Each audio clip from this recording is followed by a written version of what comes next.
Bismillahirrahmanirrahim. Assalamualaikum warahmatullahi wabarakatuh. Apa kabar anak-anak? Semoga kita semua selalu diberi kesehatan oleh Allah Subhanahu wa taala. Amin. Kembali lagi kita di pelajaran pendidikan agama Islam. Sebelum belajar, alangkah baiknya kita bersama-sama membaca basmalah. Bismillahirrahmanirrahim. Materi kita kali ini yaitu tentang makanan dan minuman yang halal dan haram. Makanan dan minuman yang halal. Makanan dan minuman halal adalah makanan dan minuman yang boleh dimakan menurut ketentuan syariat Islam.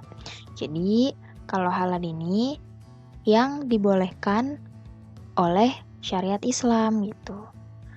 Kalau makanan dan minuman haram itu berarti kebalikannya yang tidak diperbolehkan menurut ketentuan syariat Islam.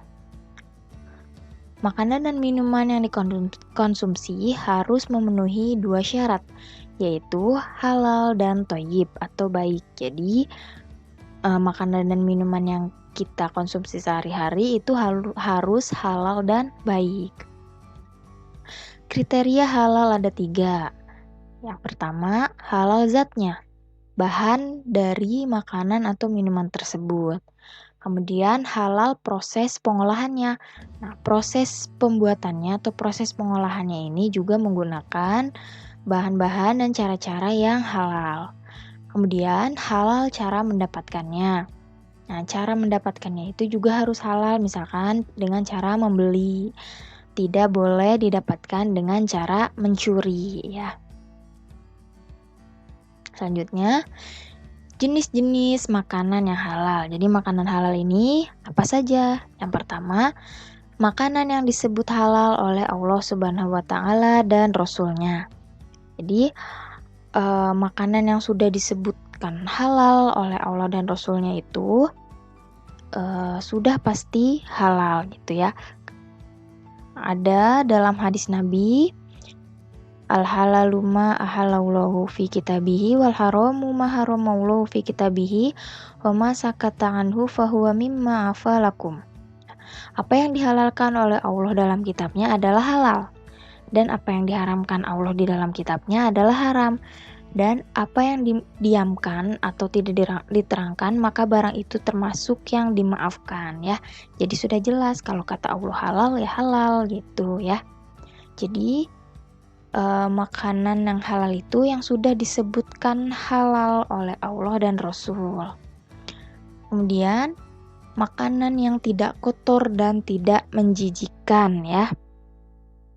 Nah, jadi makanan yang halal itu makanan yang tidak kotor gitu ya, makanan yang bersih dan tidak menjijikkan. Jadi kalau ada makanan yang menurut kita menjijikkan, nah itu haram jadinya ya. Kemudian makanan yang tidak mendatangkan mudorot, tidak membahayakan kesehatan tubuh, tidak merusak akal serta tidak merusak moral dan akidah ya. Itu baru halal. Tapi kalau misalkan makanannya bikin kita sakit, nah itu jadi haram gitu ya. Kemudian yang kedua, jenis-jenis minuman yang halal. Tadi kan jenis makanan yang halal ya, sekarang jenis-jenis minuman yang halal. Tidak memabukkan ya. Jadi minuman itu tidak boleh memabukkan. Kalau memabukkan berarti haram. Tidak mendatangkan mudorot bagi manusia, baik dari segi kesehatan badan, akal, jiwa maupun akidah ya. Jadi tidak bikin sakit ke kita gitu. Kemudian tidak najis ya.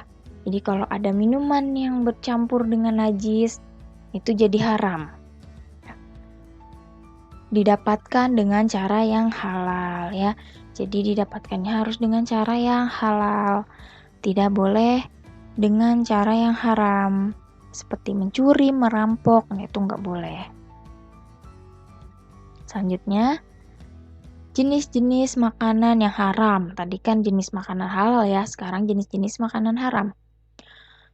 semua makanan yang langsung dinyatakan haram dalam surat Al-Maidah ayat 3 ya. Di sini dalam surat Al-Maidah ayat 3 ini disebutkan macam-macam makanan haram. Yang pertama ada bangkai. Semua jenis, enggak semua sih ya. Bangkai itu haram. Ada bangkai yang halal, yaitu bangkai ikan dan belalang. Jadi kalau kita nemu ikan terus udah mati gitu ya, selama itu belum bau, itu kan berarti kan dia kan udah mati, udah jadi bangkai ya. Nah, itu halal. Belalang juga sama ya. Tapi selain ikan dan belalang, kalau semua hewan yang udah jadi bangkai itu haram. Nah, makanan yang haram yang kedua yaitu darah. Semua darah itu haram ya. Mau bentuknya seperti apapun itu haram. Ada yang disebut dengan darah beku atau namanya marus. Itu biasanya banyak dijual tuh. Jadi bentuknya itu seperti hati gitu ya. Seperti hati.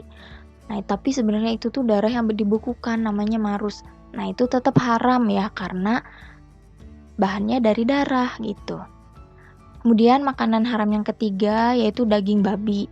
Itu jelas tuh udah disebutkan dalam surat Al-Maidah ayat 3 bahwa daging babi itu haram. Kemudian daging hewan yang disembelih atas nama selain Allah.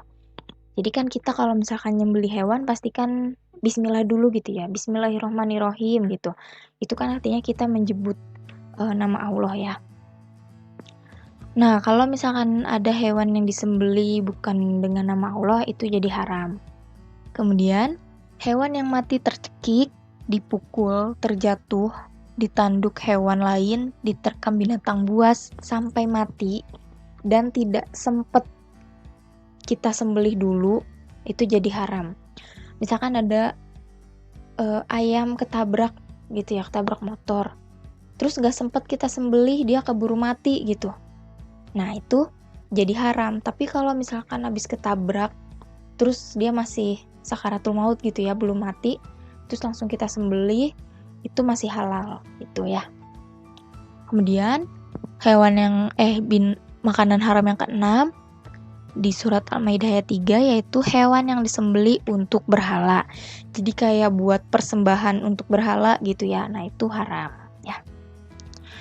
Kemudian makanan haram yang kedua yaitu semua jenis makanan yang mendatangkan mudorot atau bahaya terhadap kesehatan badan, jiwa, akal, moral dan akidah. Jadi pokoknya yang menyebabkan mudorot untuk kita itu haram. Kemudian semua jenis makanan yang kotor dan menjijikan ya. Kalau makanannya kotor terus menjijikan itu haram. Kemudian makanan yang didapatkan dengan cara batil ya. Jadi cara mendapatkannya itu salah, tidak halal gitu, batil. Nah, seperti mencuri gitu, itu nggak boleh. Jadi makanannya haram ya. Selanjutnya, jenis-jenis minuman yang haram. Yang pertama, minuman yang memabukkan atau khamr. Jadi semua minuman yang memabukkan itu haram ya.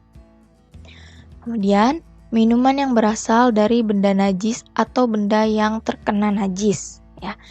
Jadi misalkan minum, kan ada misalkan minumannya tuh dicampur dengan darah gitu. Darah kan tadi yang nggak boleh ya. Nah, itu jadi haram gitu. Atau minumannya itu kejatuhan benda najis ya, itu jadi haram gitu. Kemudian minuman yang didapatkan dengan cara batil atau tidak halal ya, sama seperti tadi. Jadi cara mendapatkannya juga harus halal. Selanjutnya, manfaat mengkonsumsi makanan dan minuman yang halal. Manfaatnya apa saja? Mendapat ridho Allah ya. Jadi Allah itu pasti ridho kepada orang yang memakan makanan dan minuman yang halal. Kemudian memiliki akhlakul karimah ya. Terus terjaga kesehatannya karena yang dikonsumsi yang baik-baik, jadi kesehatannya terjaga. Kemudian selanjutnya akibat buruk dari makanan dan minuman yang haram. amal ibadahnya tidak akan diterima. Jadi kalau beribadah tidak akan diterima dan doanya tidak akan dikabulkan oleh Allah. Selanjutnya, makanan dan minuman haram bisa merusak jiwa, terutama khamr. Nah, jadi merusak jiwa, jadi kesehatan jiwanya, kesehatan mentalnya itu rusak, terganggu gitu ya, jadi sakitnya. Kemudian dapat mengganggu kesehatan tubuh.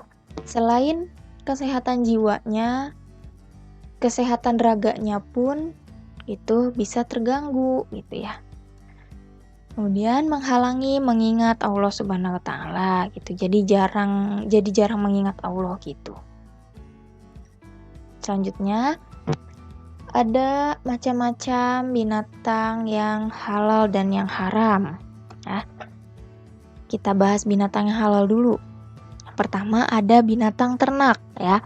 Contohnya misalkan unta, sapi, kerbau, kambing, biri-biri, atau binatang yang lainnya. Pokoknya binatang ternak itu halal ya. Kemudian kuda. Nah, kuda ini halal loh dimakan ya. Kemudian ada binatang melata ya. Selanjutnya himar, yaitu kuda yang tinggal di hutan, yang tidak jinak, jadi kuda liar gitu ya. Nah, itu halal. Kemudian ayam ya, atau jenis unggas lah ya. Nah, itu halal. Kemudian binatang buruan dengan menggunakan anjing yang terlatih kemudian disembelih. Jadi kita misalkan ada orang memburu binatang terus disembelih, nah itu halal. Kemudian kelinci. Nah, kelinci juga halal untuk dimakan. Kemudian belalang. Ya. Belalang itu kan masuknya kayak serangga ya. Nah, belalang juga halal. Kalau mungkin sekarang udah jarang ya orang masak belalang, tapi kalau orang zaman dulu itu belalang tuh dimasak terus dimakan gitu. Nah, itu halal ya. Selanjutnya bangkai ikan dan belalang ya. Seperti yang tadi Ibu jelaskan, bangkai yang halal itu ikan dan belalang. Seperti hadis Nabi yang artinya dihalalkan untuk kita 2 bangkai dan 2 darah. Adapun bangkai itu ialah ikan dan belalang dan 2 darah itu ialah hati dan limpa ya. Jadi ikan dan belalang ini halal. Kemudian semua binatang laut. Nah, kalau binatang laut itu semuanya pokoknya halal. Ada dalam surat Al-Maidah ayat 96. Bismillahirrahmanirrahim. Uhilla lakum saydul bahri wa ta'amuhu mata'an lakum walis-sayyarah. Artinya, dihalalkan bagimu hewan buruan laut dan makanan yang berasal dari laut sebagai makanan yang lezat bagimu dan bagi orang-orang yang dalam perjalanan ya. Kemudian ada juga disebutkan dalam hadis Nabi yang artinya suci airnya dan halal bangkainya. Nah, itu laut ya. Jadi airnya suci, bangkainya pun juga suci. Jadi pokoknya semua binatang laut mau hidup mau mati itu halal untuk dimakan ya. Selanjutnya binatang yang haram macam-macamnya. Yang pertama babi, bangkai, dan binatang yang disembeli tidak atas nama Allah. Nah, itu sudah jelas tuh, babi pokoknya haram. Bangkai tadi selain bangkai ikan dan belalang itu haram.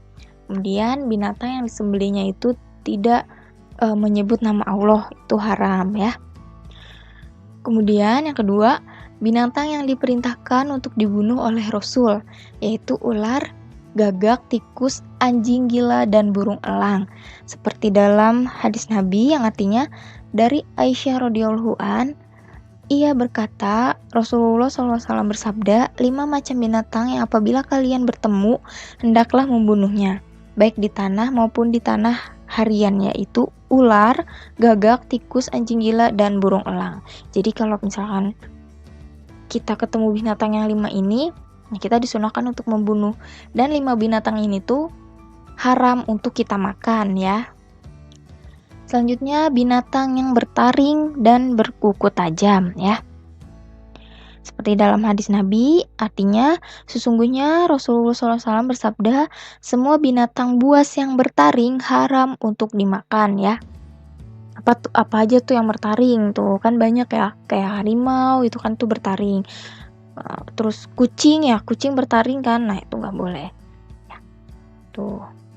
Selanjutnya, binatang yang dilarang oleh Rasul untuk dibunuh yaitu semut, lebah, burung hudhud, dan burung suradi. Ya. Seperti dalam hadis Nabi yang artinya Rasulullah SAW telah melarang membunuh 4 jenis binatang, yaitu semut, lebah, burung hudhud, dan burung suradi. Jadi 4 binatang ini tidak boleh dibunuh dan tidak boleh dimakan juga, ya haram dimakan.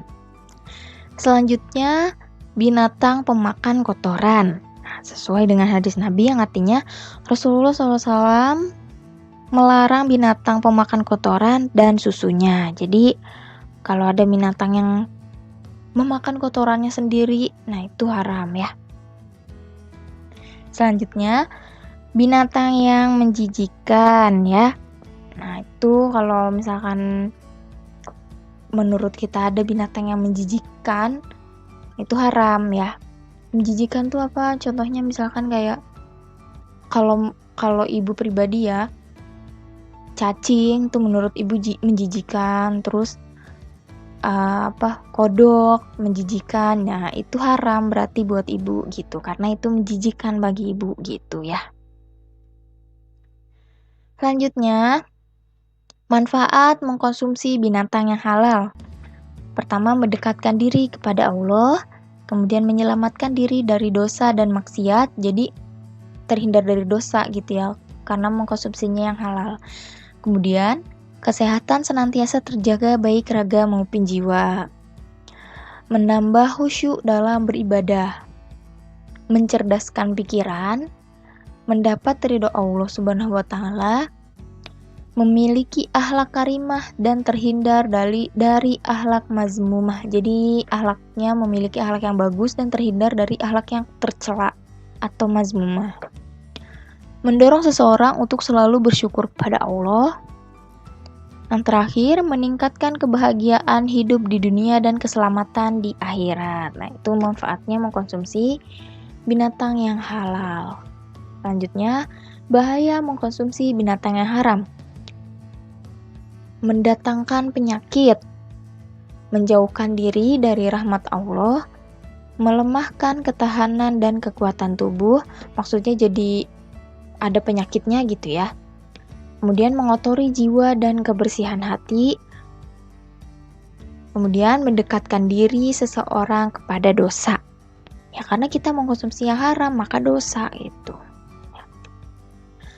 Selanjutnya, menyembelih binatang yang halal. Kita mempelajari tentang menyembelih binatang. Nah, syarat binatang yang disembelih. Nah, yang pertama, binatang darat yang halal dimakan. Tadi tuh ya, yang macam-macam binatang yang halal tuh. Nah, itu yang pertama syaratnya pasti binatangnya harus halal.